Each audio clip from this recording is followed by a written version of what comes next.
Hi there, 8th grade. Welcome to English. It is Thursday today. Go ahead over to the classwork tab and check out your quick write for today. Don't forget, it needs to be 5 complete and quality sentences. Also, your quick writes from Tuesday, Wednesday, and today are all due tomorrow at 2:30 p.m. So make sure those are all done and caught up so that they get it on time, all right? Okay, so if you don't have your textbook, please pause the video here and grab that. Yesterday, you were supposed to do your close read, and I gave you a few things that you needed to mark. You also needed to do questions 1 through 5 of the comprehension check. So, like I said, today I am going over those answers. So, have your book out. We're starting on page 277. And let's get going. Okay, so the first thing I asked you to mark was in paragraph 1. I asked you to mark any unanswered questions. So questions she didn't answer, and there were 2. So the first one that you needed to mark was the very first sentence. Why has there been so much fuss about New York City's attempt to impose a soda ban? Or more precisely, a ban on large-sized sugary drinks? She doesn't outright answer this question. This question is meant as a hook, something to pull the reader in so they know what she's going to talk about, but she's saying it in an interesting way, like, oh, why has there been so much fuss? I better read this. The second unanswered question you should have marked is the last sentence in paragraph 1. So why is this such a big deal?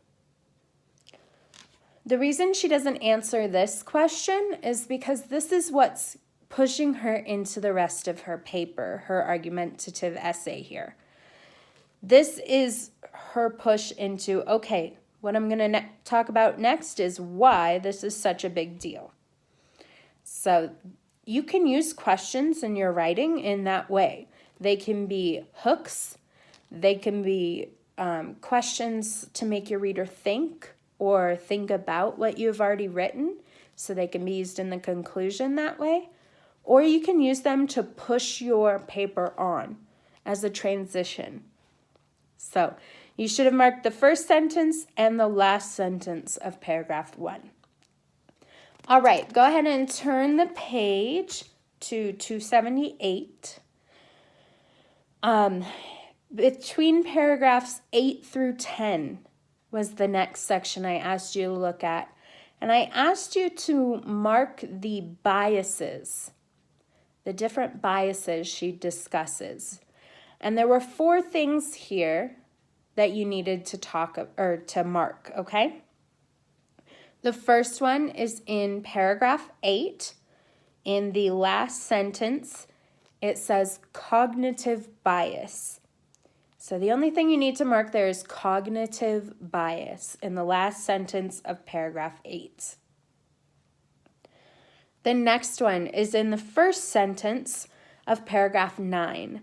It says optimism bias. So you should mark optimism bias.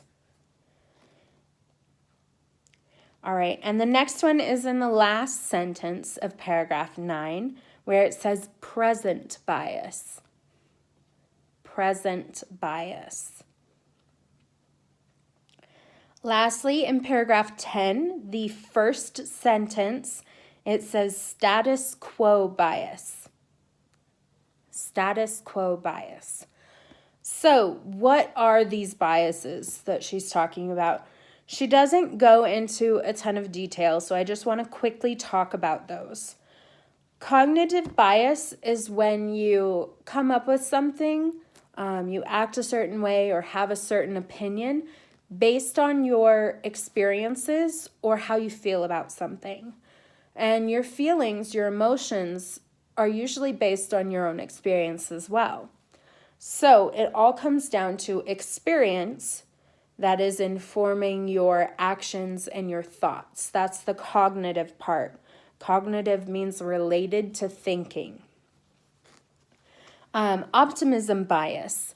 Optimism bias is when you think all of the bad things can't happen to you. No, it's not going to happen to you. So that would be someone saying, in today's world, coronavirus? Oh yeah, that's bad. But that's not going to happen to me. I'm not going to get it. That is an example of optimism bias. This is also like, oh, a tornado. Tornado can never hit me. No, I'm never going to get hit with a tornado. Next thing you know, oh, bye-bye house. That would be sad. But that is optimism bias. Present bias. I know I am guilty of present bias. Present bias is basically procrastination. It's a bias against doing things in the now because you can always do them later. A lot of people suffer from present bias without realizing it. But we need to,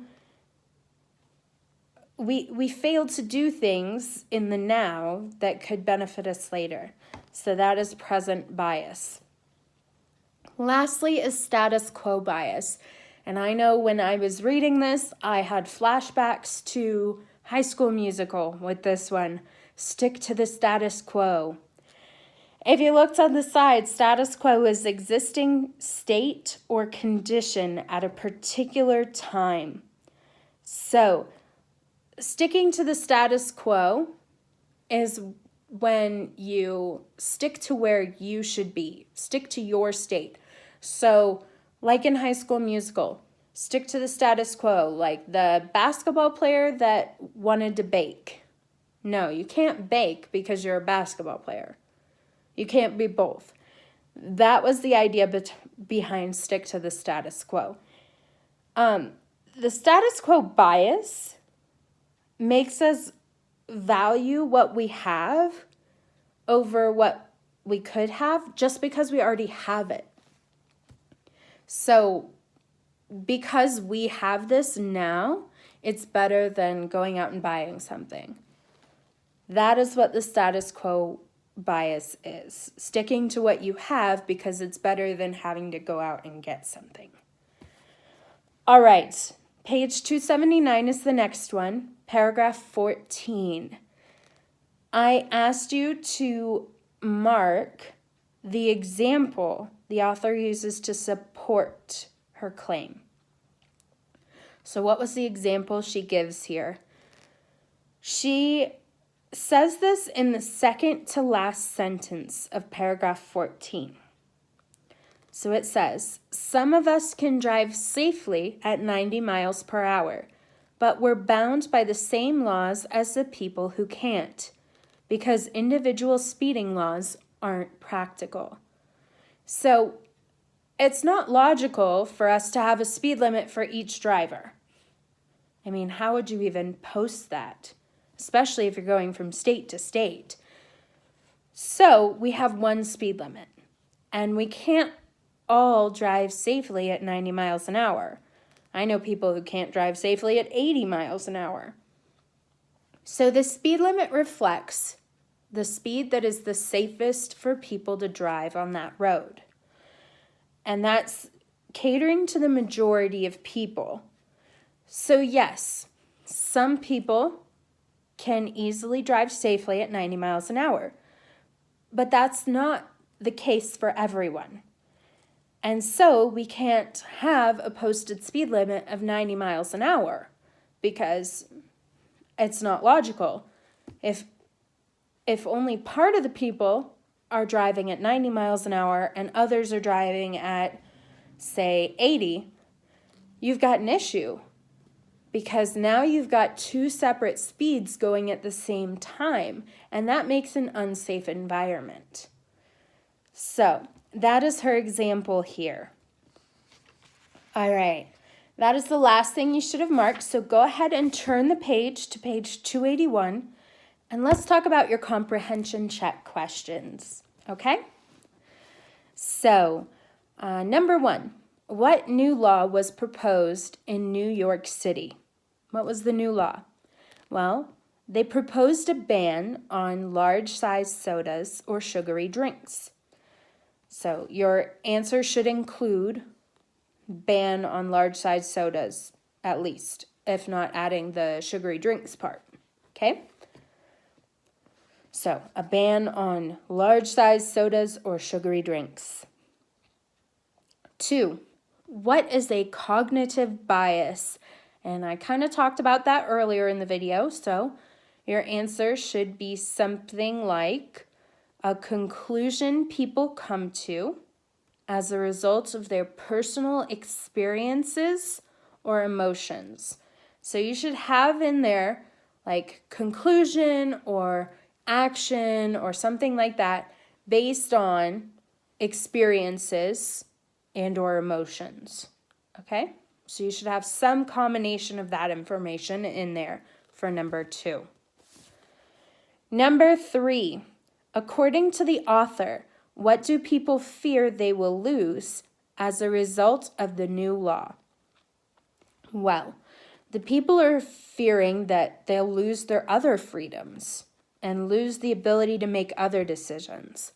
So when you put a ban on one thing, the people that are being banned from that are thinking, well, what's going to happen now? Are they going to ban this or this? Are they going to completely take away our decision making? So that's what they're fearing for. They're fearing for loss of their ability to make decisions and their loss of other freedoms. That's what they're worried about. Number 4, according to the author, what will most people gain from the soda ban? So the author here believes that most people are going to be healthier. They're going to gain better health because they're not buying and drinking large amounts of soda.